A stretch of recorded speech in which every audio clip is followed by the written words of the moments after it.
Okay, how to check if you have banding. So one of the easiest ways is to make a curves layer and just start making one big squiggle line. So you're going to put a whole bunch of points in your curves layer.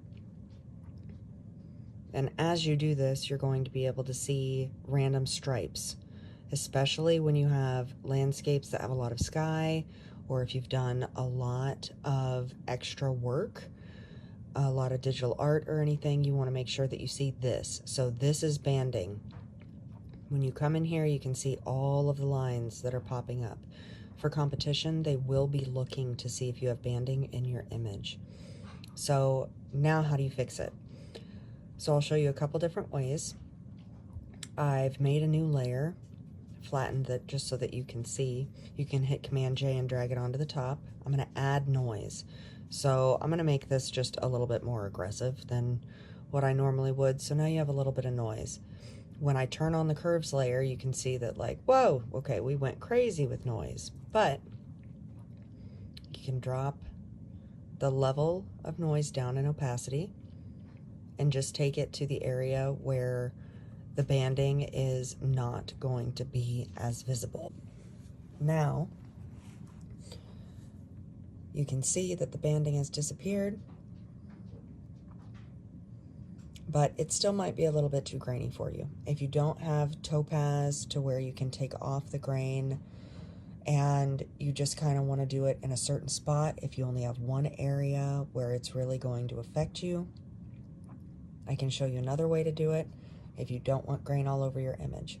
So I've just hit Command J, I'm going to go into blur, and we're going to make it on that noise layer, okay? So I'm going to make it just a little bit blurred. Now you can still see that there's a little bit of banding, but it might cover it enough so that it's not as noticeable.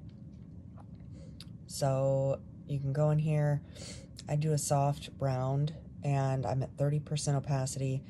Now this is just a rough example, so you can paint over it in the sky, wherever you have your banding, and just kind of hit that nice and easy. I would double check that you're not getting the grain or the noise that you're adding onto areas that you don't want it. Now I have a really big soft brush, so it's obviously going to get on the rest of this image.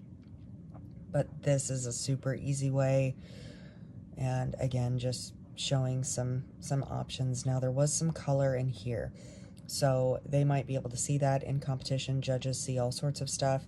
I would go ahead and hit a hue and saturation level and just drop that down.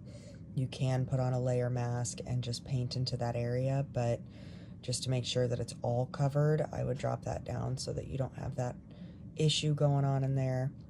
Looking at curves, you have a little bit of banding, so you can make that, you know, pop it up into where it's not as visible, but this is going to be a little bit easier. Now in doing that curves layer, I did see an issue with the key line, so I'll do another video on the key line.